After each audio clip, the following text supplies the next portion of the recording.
Realistic day in the life, vlog number 2. Waking up to a snow day. It's really not that bad. But today I'm going to show you guys a typical day as a growing videographer, video editor. Typically if I'm not shooting, I'm editing in a cafe near you. Yeah, I start off my morning with morning stretches. Yeah, and then it's to start the day.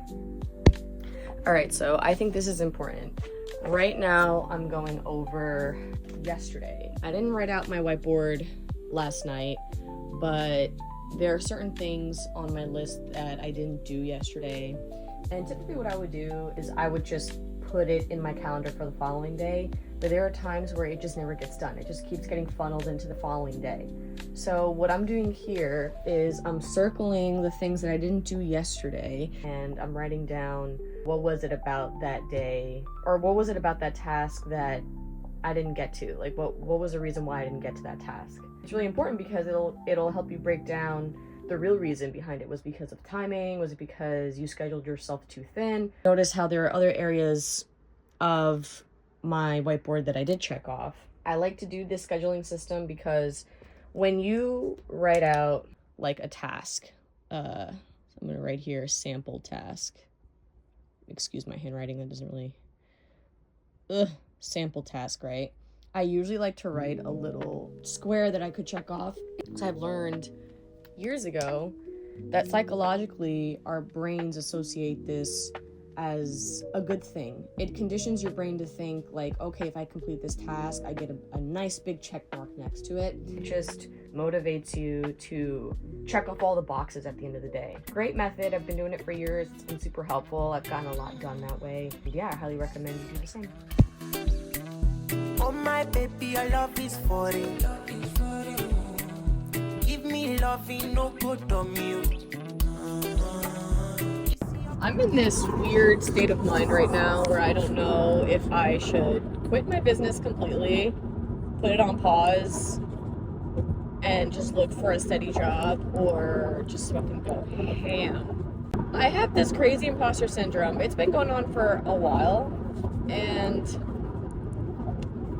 it's so hard. It's like I'm stuck. I have such a hard time figuring out what creative thing could I do to save my business, or what type of job should I be looking into? Constant struggle. So shout out to my barber. He just hooked me up with some fire styling gel. I got this one, and then I got this one for free. Shout out to you.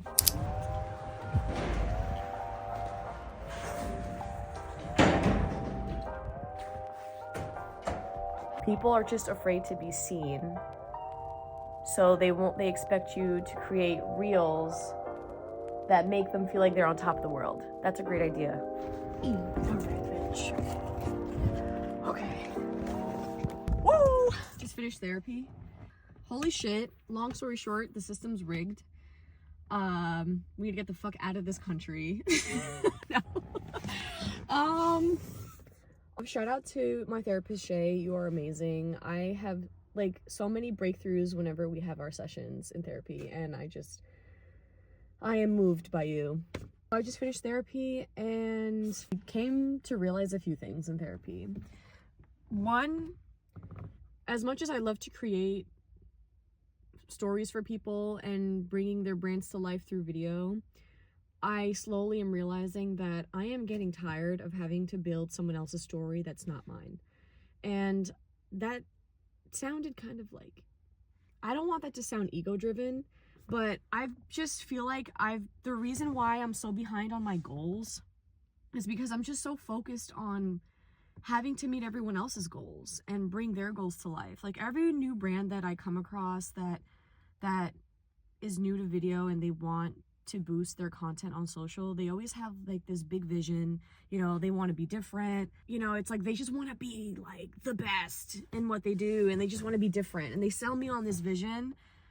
And sometimes like I'm just like it depletes me because it takes a lot of energy out of me to build someone else's story. And when I have to create content for a business, there's a lot that goes on behind the scenes that that I need to do in order to bring that vision to life. I have to study their industry. I have to learn more about them. I have to do interviews with them. I have to look at what their layout is currently looking like and see what they're missing and see what their competitors are doing, and just putting all these elements together to try to create something that's unique and different.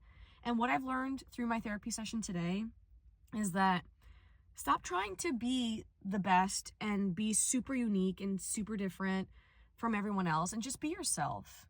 There's no need to revamp this whole process.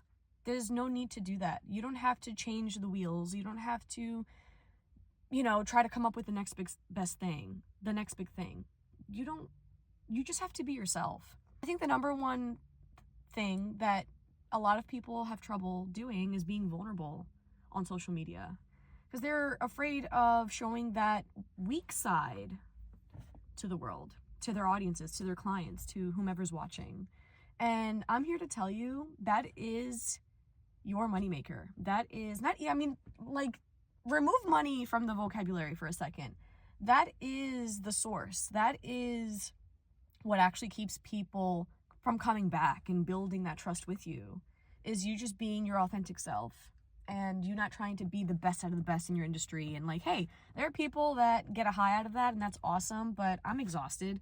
I don't have a desire to do that. I just want to be myself, and I want to be able to help so many people come to their truth and just live their life, actually.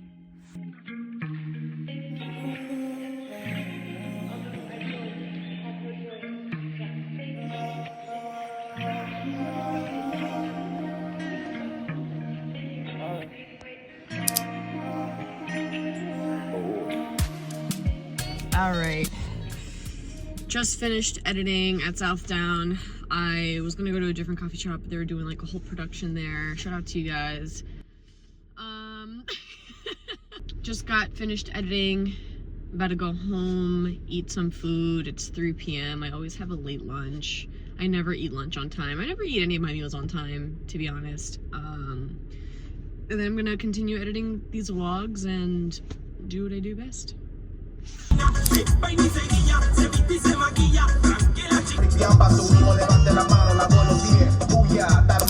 Alright, so I'm ending off the day here. I learned today that I could put my most energy draining tasks in the morning, which I thought was editing, but it turns out it's figuring out my job situation right now, because I don't know whether I want to shift into doing more video for other people or if I'd rather just do something completely different. I'm still figuring that part out. Today was needed. Today was really important. Today I spoke with my therapist. We talked about just what my goals are, how do I need to pivot, and we talked about some breakthrough topics for sure that I really needed to hear. I learned that I tend to box myself in. The moment that I think about doing something for myself, I immediately cover it up with, oh, but you should do this, and this first. And I'm tired of thinking that way. And for once, I just want to focus on me. I've been focusing on other people's visions and their goals for the longest time, and I haven't made enough time for myself. And I've finally come to that realization recently. So this was a good day. I don't feel like I did a lot today. I definitely checked off the majority of my boxes, but there's certain key ones that I didn't check off that I'm not gonna get upset over. But we'll see how the rest of the week goes. So thanks for tuning in. This was vlog 2, and looking forward to doing more. Peace.